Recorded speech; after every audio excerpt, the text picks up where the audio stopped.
सभी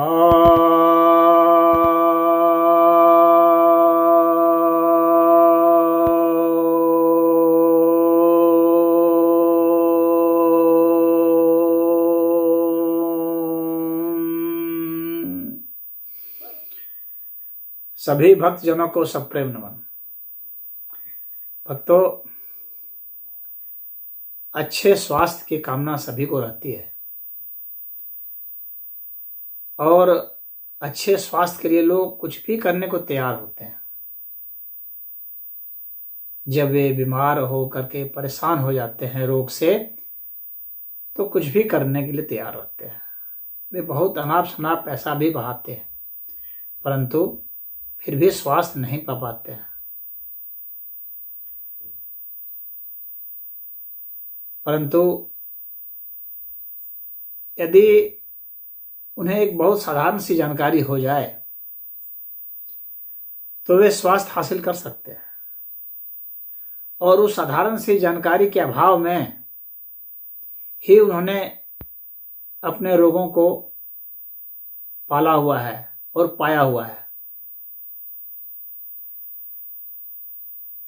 तो वह साधारण सी जानकारी मैं आपको देने जा रहा हूं, जिससे आप तमाम सभी प्रकार के रोगों से बच सकते हैं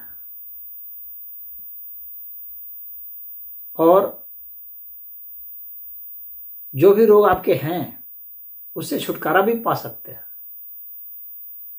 बहुत साधारण से परिवर्तन से।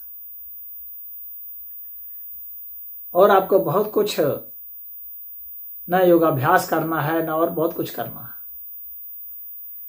न आपको कोई औषधि लेनी है। बिना योगाभ्यास के, बिना औषधि के भी आप सामान्य से नियमों का पालन करके आप स्वस्थ रह सकते हैं, जी सकते हैं। अष्टांग हृदयम बहुत अच्छा ग्रंथ है आयुर्वेद का। उसमें महर्षि वाग्भट बतलाते हैं कि हमारी तमाम जो बीमारियां हैं उसके पीछे जो मूल कारण है वह यह है कि हम अपने प्राकृतिक वेगों को नहीं समझते हैं, और थोड़ा बहुत भी वो समझते हैं तो उसके हिसाब से हम कार्य नहीं करते हैं। यानी जिन वेगों को हमें नहीं रोकना चाहिए उसको हम रोक देते हैं, और जिसको रोकना चाहिए उसे हम नहीं रोकते हैं। सारी बीमारियों का मूल कारण यही है। और इसलिए इसका उपचार भी वे बतलाते हैं, बहुत सिंपल सा उपचार है। वो कहते हैं, न विगतो अन्य कार्यः स्यानजित्वा साध्यम आमयम। अर्थात जो भी प्राकृतिक वेग आप में उत्पन्न होता है, तो आपका सबसे पहला काम है कि सारे कार्य को बंद कर दें, कोई कार्य न करें, और वह जो वेग आया है उसके अनुसार से ही आप उसका परित्याग करें। जो परित्याग करने योग्य वेग हैं और जो ग्रहण करने योग्य वेग हैं उसे आप ग्रहण करें। यानी जो परित्याग करने योग्य वेग नहीं है उसे आप रोकें। तो ये दो चीजें आपको ख्याल में रखनी है। अब किन किन चीजों का वेग आता है यह भी आपको समझ लेना चाहिए। जैसे अपान वायु का वेग, जिसे हम लोग बहुत हल्की भाषा में पाद कहते हैं। जैसे मल का वेग, मूत्र का वेग,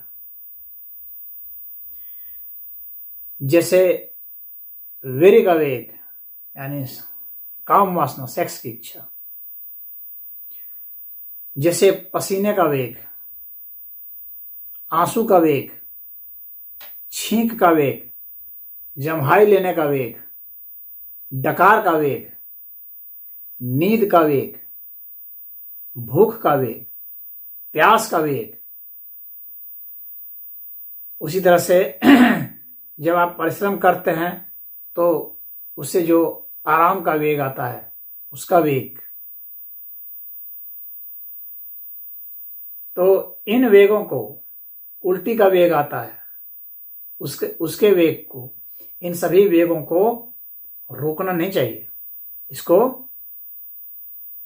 तत्काल ही इसे होने देना चाहिए।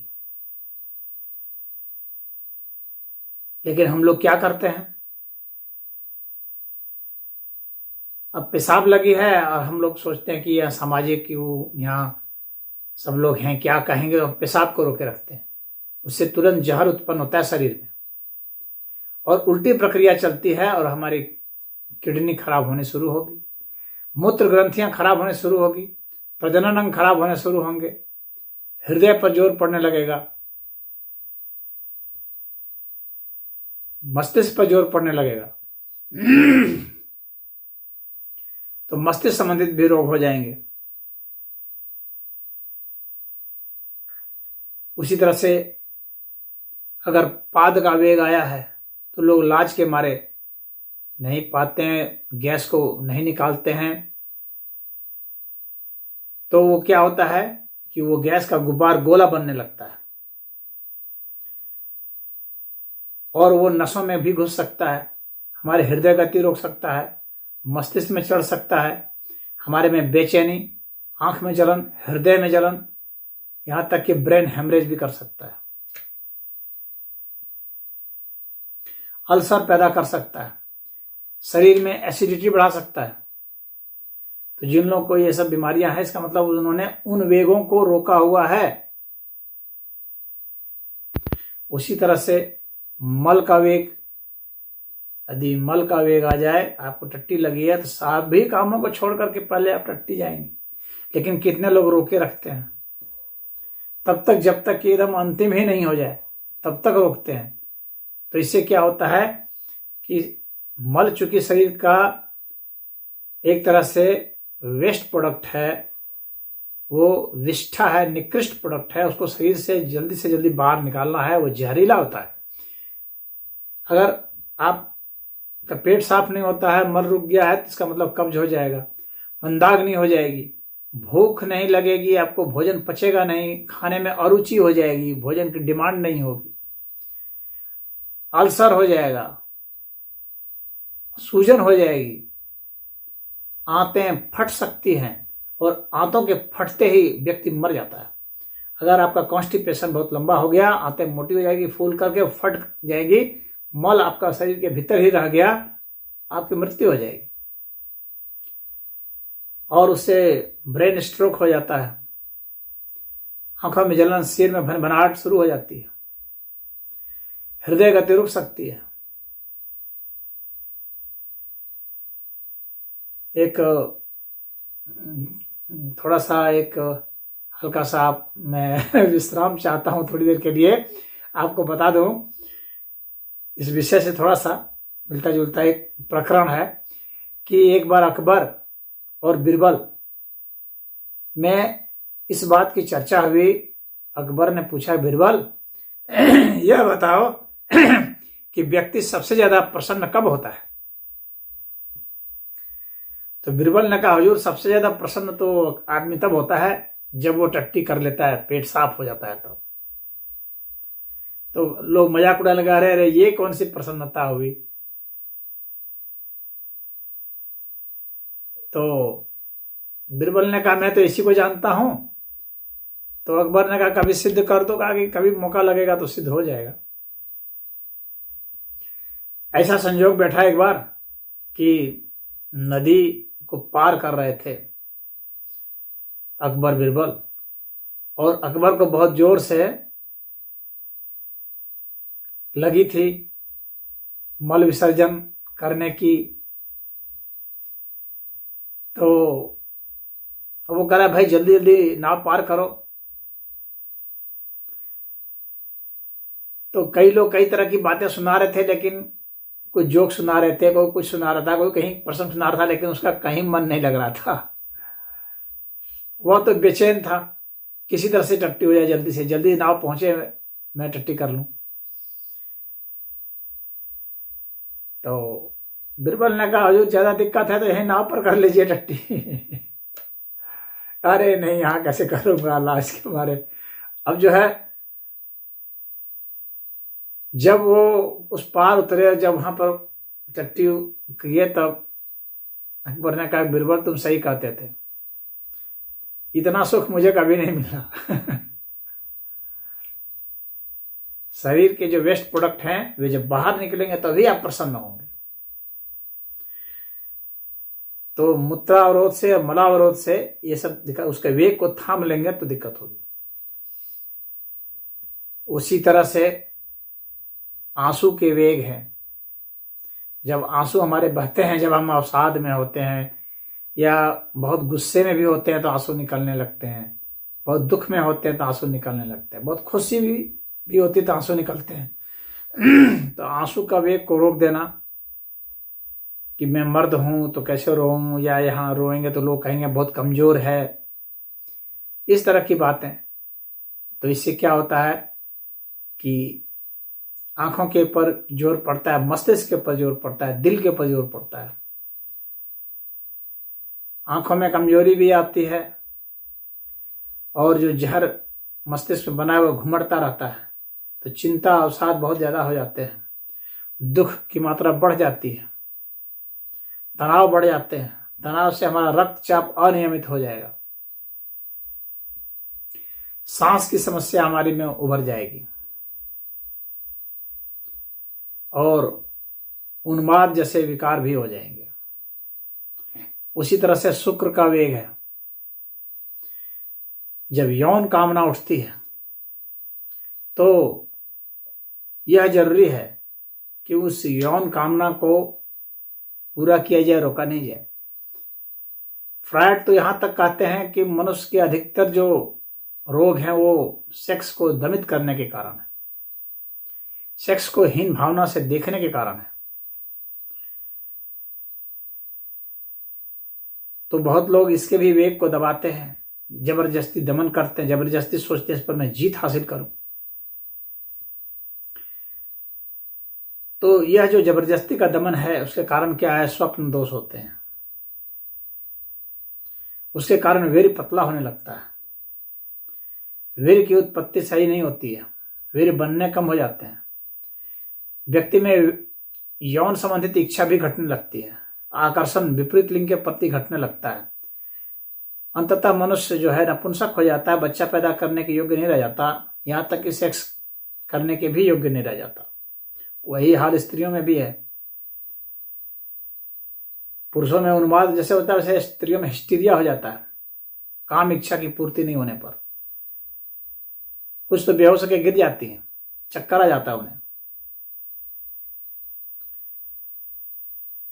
और डिंब भी बनने कम हो जाएंगे, मासिक धर्म में अनियमितता हो जाएगी।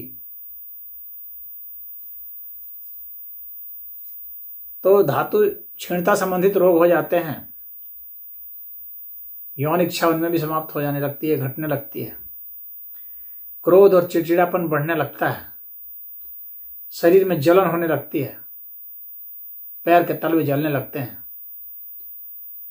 हड्डियां गलने लगती है, कमर में दर्द शुरू हो जाता है, किसी काम में मन नहीं लगता है।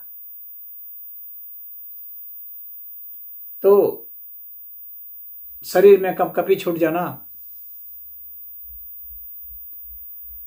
क्रोध का वेग बढ़ जाना, हिंसात्मक हो जाना, अत्यधिक हिंसा ऐसे में देखी जाती है, झगड़ालू हो जाते हैं, या तो फिर ऐसे डिप्रेशन में चले जाएंगे कि कुछ बोलेंगे ही नहीं, गुमसुम हो जाएंगे, भूतोन्माद हो जाता है, यानी उन्हें लगता है कि किसी भूत ने पकड़ लिया। स्त्रियों को लगता है कि कोई पुरुष भूत है जो उसके साथ सेक्स कर रहा है, पुरुष को लगता है कि कोई महिला ऐसी डायन है जो हमारे साथ सेक्स कर रही है, या भूतनी है वो सेक्स कर रही है। इस तरह के विकार आने शुरू हो जाते हैं।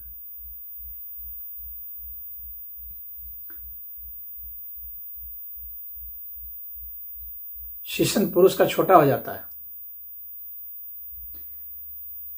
अंडकोश की वृद्धि हो जाती है, हाइड्रोसिल नामक बीमारी हो जाती है, हर्निया हो जाता है। हर्निया वैसे मलावरोध से भी होता है, मल के वेग को रोकने वाले को भी हर्निया होता है। इसी तरह से डकार का वेग है, जब डकार आती है व्यक्ति को तो उसे बाहर निकाल देना चाहिए, अन्यथा भोजन के प्रति अरुचि हो जाएगी, शरीर में कपकपी आने लगेगी, हृदय और फेफड़े की गति अनियमित हो जाएगी, रुकावट आने लगेगी, अफारा आने लगता है, कास और हिचकी शुरू हो जाती है। हिचकी रोग की उत्पत्ति इससे हो जाती है। तो हम देखते हैं कि हर तरह के वेग को हम जब रोकते हैं तो इस तरह से शुरू हो जाता है। उसी तरह से नींद का वेग है, नींद आ रही है, बहुत लोग जो है फिर कुछ इंटरेस्टिंग सीरियल है, सिनेमा है, या कोई उपन्यास है, या कोई गपशप है, उसको देखते रहते हैं और नींद के टाइम को पार करते हैं। नींद का समय जब आप पार करेंगे, नींद के वेग को रोकेंगे, और यह एक बहुत लंबे समय तक जागना, या फिर यदि जागते हैं तो दिन में नहीं सोना, तो नींद की मात्रा में कमी आ जाएगी, तो मति भ्रम हो जाएगा, आंखों की रोशनी घटने लगती है, कान की सुनने की ताकत घटने लगती है, विश्लेषण शक्ति, स्मरण शक्ति घटने लगती है, और भूत प्रेत का वहम होना शुरू हो जाता है। आप देखेंगे कि जितने भी लोग कहते हैं हमें भूत पकड़ लिया, प्रेत पकड़ लिया, वास्तव में वे लोग होते हैं जो अच्छी तरह से सोए नहीं होते हैं। यदि आप उनका इतिहास पता करें तो पता चलेगा कि ये तो कई दिनों से सोया नहीं है या सोई नहीं है। तो अच्छी नींद नहीं आने के कारण इस तरह की बातें होती है। हम लोग का मस्तिष्क जो एक पैटर्न बनाता है, और जब हम लोग का मस्तिष्क पूरा रेस्ट नहीं किया रहेगा, थका रहेगा, तो यह कंफ्यूज होने लगता है, क्योंकि यहाँ तो टोटल चीज कैलकुलेशन और एनालिसिस से सब कुछ होता है। तो सही चीज रजिस्टर्ड नहीं हो पाती है, कोई छवि साफ सुथरी नहीं बन पाती है, धुंधला दिखने लगता है, धुंधला सुनाई पड़ने लगता है, एकाग्रचित आप नहीं हो सकते हैं, फोकस किसी चीज पर नहीं कर सकते हैं, ध्यान तो बहुत दूर की बात हो गई। ऐसे लोग अच्छा से कुछ बोल भी नहीं पाते, हर समय उनको आलस करता है, बदन में दर्द होता है, ऐंठन होती है। तो इस तरह नींद के वेग को रोकने से बहुत ज़्यादा, क्योंकि नींद के समय भी हमारा जो शरीर है वो सभी टूटन फूटन को दूर करता है। शरीर की मरम्मत नींद के समय ही होती है, और जब नींद ठीक से नहीं ली जा रही है तो शरीर मरम्मत कैसे कर पाएगा? तो नहीं कर पाएगा।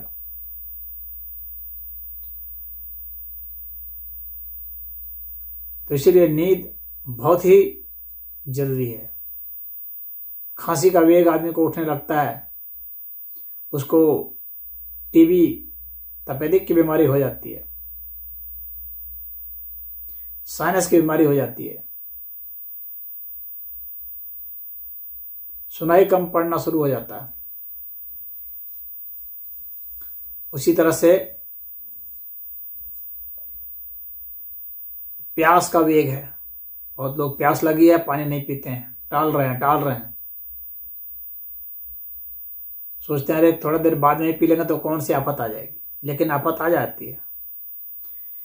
जब भी आप प्यास को टालते हैं तो क्या होता है, खून गाढ़ा होना शुरू हो जाता है, ब्रेन स्ट्रोक लग सकता है, पत्थरी हो जाती है ऐसे लोगों का ब्लड प्रेशर हाई हो जाएगा, मुंह सूखा सूखा सा लगेगा, फीका फीका सा लगेगा, शरीर में पित्त बढ़ जाएगा, पित्त उछलने लगेगी, चकते चकते आपके पड़ने लग जाएंगे, बेहोशी होने लगती है, चक्कर आने लगता है, आंख में सूखापन महसूस होगा, ड्राइनेस आ जाता है आंखों में, बहरापन आना शुरू हो जाता है, शरीर शिथिल और आलसी टाइप का हो जाता है, क्योंकि डिहाइड्रेशन की समस्या होगी, पेशाब में जलन शुरू हो जाती है, पेशाब कम आने लगेगा, थोड़ा थोड़ा आने लगेगा, बहुमूत्र की समस्या हो जाएगी। और ऐसे को जिनको नींद नहीं आती है उनको, और ऐसे जो पानी कम पीते हैं इनको, इन दोनों को यदि मिला दिया जाए, यानी ये दोनों तरह की परेशानी, दोनों तरह के वेगों को रोकता है, तो डायबिटीज हो जाती है ऐसे लोगों को।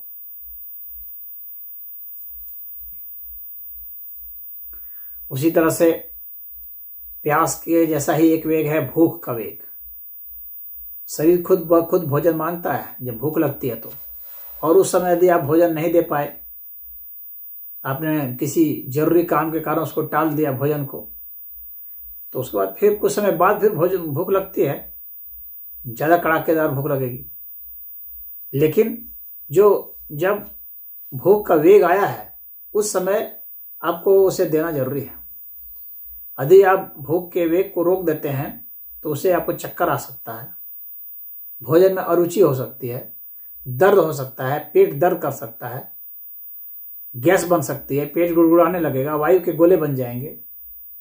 और ऐसे आदमी जो बराबर इस तरह की आदतों के शिकार होते हैं वे बहुत पतले दुबले हो जाते हैं, मरियल से हो जाते हैं, शरीर की ताकत कम हो जाती है, शरीर में पीड़ा दर्द शुरू हो जाता है, मंदाग्नि हो जाता है, यानी भोजन नहीं पचा पाते हैं, ग्लानि होने लगती है, ग्लानि रोग की शिकायत आ जाती है। इस तरह से कई तरह की शिकायतें आ जाती हैं। अब उसी तरह से अन्य भी वेग हैं जिस पर आप अगर ध्यान नहीं देते हैं, जैसे मान लीजिए उदाहरण के लिए फिर जम्हाई का वेग है मान लीजिए, तो यदि आपको जम्हाई आती है तो जम्हाई क्यों आती है? ऑक्सीजन की कमी के कारण।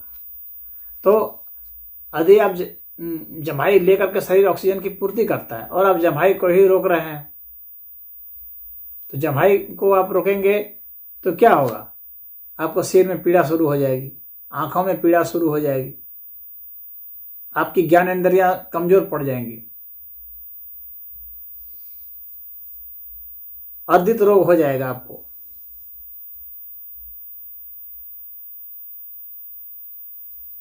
और ऑक्सीजन की शरीर में कमी हो जाने से व्यक्ति में आलस तो होना ही होना है, और आलस से जब होगा तो बहुत सारे रोग ऐसे ही हो जाएंगे, और फिर वो काम क्या करेगा? जब धन कमाने की भी इच्छा उसकी नहीं रह जाएगी, गांठें वाठें भी पड़ने लगती हैं। जो लोग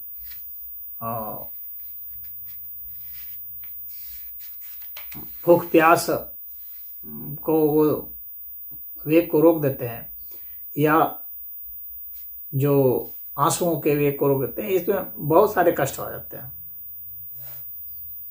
कैंसर तक हो जाता है। उसी तरह से उल्टी है,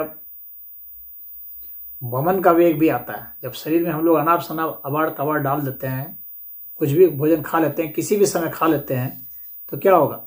शरीर उसे ग्रहण नहीं करेगा। शरीर देख रहा है कि ये पचाने लायक नहीं रह गया, इतनी एसिडिटी फॉर्म हो जाता है, इतना पित्त बढ़ जाता है, इतने वायु उसमें बन जाते हैं, इतने, तो वो एसिडिटी संभाल नहीं पाता शरीर, और शरीर उसको बाहर फेंकना चाहता है कि हमारे काम का ये नहीं है। लेकिन आपने तो स्वास्थ्य के कारण उसे ठूस लिया था, लेकिन स्वास्थ्य के लायक तो वो है नहीं। और शरीर के लिए जो है स्वास्थ्य महत्वपूर्ण है। स्वास्थ्य तो इसलिए दिया गया है कि आप स्वाद के हिसाब से भोजन करेंगे तो वो स्वास्थ्यवर्धक होगा, लेकिन आप क्या करते हैं? स्वाद को बहुत ज़्यादा तरजीह दे देते हैं और उसकी सीमा नहीं समझते हैं, समय नहीं समझते हैं कि किस समय किस तरह का भोजन लेना चाहिए। तो शरीर जो है उसको पसंद नहीं करता है, शरीर संकेत देता है कि इसको बाहर निकालो, उल्टी करो, और आप क्या करते हैं? उल्टी को दबा देते हैं। कोई टैबलेट ले लिए, कुछ ले लिए, उल्टी जैसी आ रही है तो उल्टी को आप रोक देते हैं, और उल्टी को जब रोक देते हैं तो क्या होगा? सिर दर्द करने लगेगा, क्योंकि शरीर में जहर था वो जहर बन गया, एसिडिटी बढ़ जाएगी, अम्ल पित्त बढ़ जाएगा, खट्टी डकार आने शुरू हो जाएगी। तो ऐसे में क्या होता है कि चर्म रोग हो जाते हैं। जितने भी चर्म रोग हैं, चाहे खुजली है, खाज है, दाद है, या चमड़े में जो गांठें पड़ जाती हैं, तो ये सब उससे उत्पाद हो जाता है, सांस की बीमारी हो जाती है। और बहुत तरह के नेत्र रोग भी हो सकते हैं, गला खराब हो सकता है, गले में जलन, स्वर भंग हो जाता है, कुष्ठ रोग हो जाता है, चर्म रोग तो सब हो ही जाएंगे इसी से। इसलिए यह जरूरी है कि इन सब चीज़ों को ध्यान में रखें। जब इनका वेग आता है तो उसको रोके नहीं, यानी उल्टी का वेग आया तो हम अरे उल्टी नहीं करना, उल्टी को रोकना है, उल्टी खराब चीज़ है। अधिकतर लोग ऐसा मानते हैं कि उल्टी खराब चीज़ है, जबकि उल्टी में स्वस्थ करता है।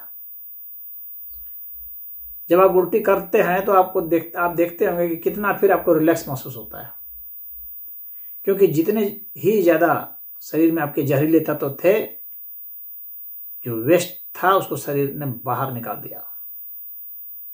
हालत तो कभी कभी ये हो जाता है कि लोग टट्टी की उल्टी करते हैं। टट्टी की उल्टी करना सबसे खतरनाक स्टेज माना जाता है, और उसमें तो कभी मरीज ठीक भी नहीं होते हैं, ऐसी स्थिति आ जाती है। उसी तरह से पसीने का वेग है। जब आप परिश्रम करते हैं तो पसीना आएगा ही।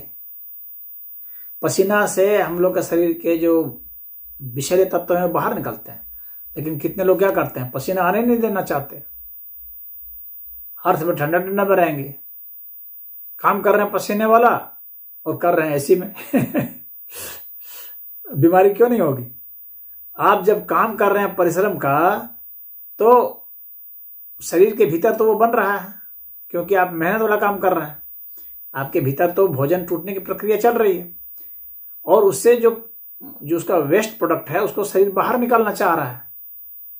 तो अब तो शरीर के पास सिर्फ एक ही विकल्प रह गया ना कि उसको पेशाब से निकाले।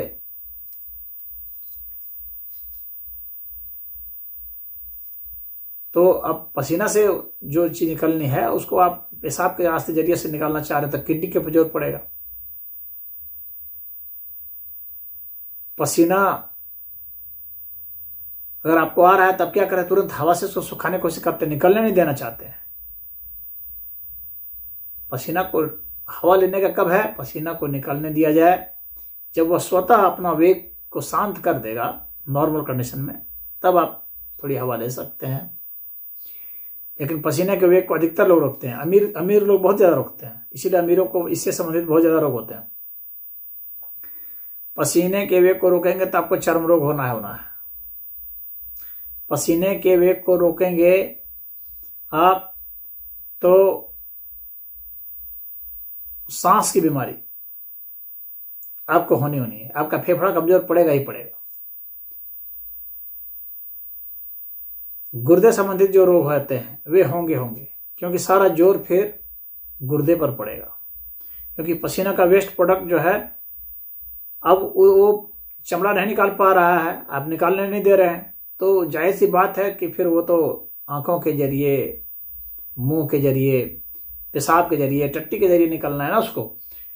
तो ऐसे में तो वह निकलेगा ही निकलेगा और आपको रोग पैदा कर देगा।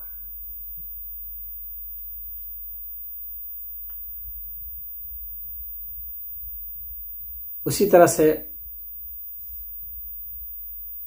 जब आप बहुत अत्यधिक परिश्रम कर लेते हैं तो सांस सुस्ताइए। वो प्राणायाम नहीं है जो आप कर रहे हैं। प्राणायाम में और आप कुछ परिश्रम वाला काम किए हैं उसमें अंतर ये होता है कि प्राणायाम में पसीना नहीं आता, और प्राणायाम कभी थक कर नहीं किया जाता है। प्राणायाम तो आराम आराम से किया जाता है, लेकिन आपने बहुत परिश्रम वाला काम किया है तो आपको रेस्ट चाहिए। उसमें आप अगर रेस्ट में नहीं गए तो जाहिर सी बात है कि आपको फिर रोग हो जाना। वाघभट्ट जी बहुत स्पष्ट है इस विषय में, तो कहते हैं कि वो सांस की बीमारी, खांसी संबंधित बीमारी हो जाता है, सांस फूलना, दम फूलना जिसको कहते हैं दमा, वो हो जाएगा। क्योंकि अत्यधिक जब हम श्रम जनित कार्य कर लिए और रेस्ट नहीं किए तो सांस की बीमारी हो जानी है।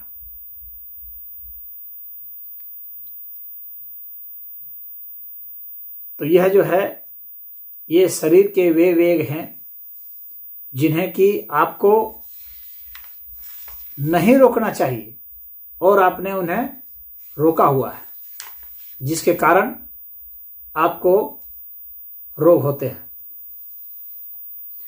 उसी तरह से छींक है, जब बहुत छींक आती है, छींक में बहुत जो ऐसे विजातीय तत्व है जिसको फेफड़ा थोड़ा ही पसंद नहीं करता, हमारा मस्तिष्क पसंद नहीं करता, तुरंत छींक से निकालते हैं। जो लोग इसको रोकते हैं, इसके वेग को, उनको पीलिया संबंधित बीमारी हो जाती है, प्रतिश्याय हो जाता है, खांसी साइनस हो जाता है, नासा रोग हो जाता है नाक में।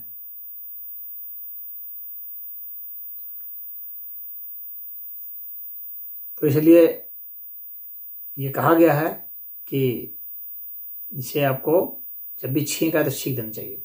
उसी तरह से खांसी भी आती है ऐसे करके कुछ लोग खांसते हैं, तो यह भी एक वेग है। खांसी को दबाना नहीं चाहिए, अन्यथा दमा में परिवर्तित हो जाएगा। यदि खांसी आ रही है, खांसी क्यों आती है? इसीलिए आती है क्योंकि हम लोग का जो फेफड़ा है और फेफड़े की जो नली है वह कुछ बर्दाश्त नहीं कर रही है, कहीं ना कहीं उसको दिक्कत आ रही है, कुछ ना कुछ वहाँ विजातीय तत्व तो हैं जिसको वह निकालना चाह रहा है, निकालने का प्रयास कर रहा है। तो कुछ लोग क्या करते हैं, खांसी के वेग को दबाने के लिए सिरप पी रहे हैं, तो कैप्सूल खा रहे हैं, तो टेबलेट खा रहे हैं, तो इंजेक्शन लगवा रहे हैं, तो वह स्प्रे ले रहे हैं, नेबुलाइजर ले रहे हैं। क्या होगा? वो दवा में बदलेगा? निश्चित वो खांसी दवा में बदलेगी।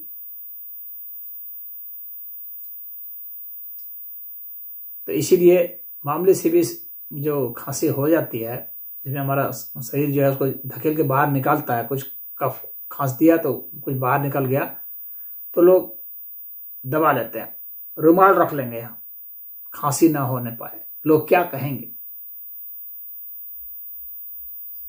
लेकिन खांसी को आपने दबाने की कोशिश की तो ऐसा ही होगा कि आप उस रोग को और बढ़ा देंगे और वह अस्थमा में कन्वर्ट हो जाएगा।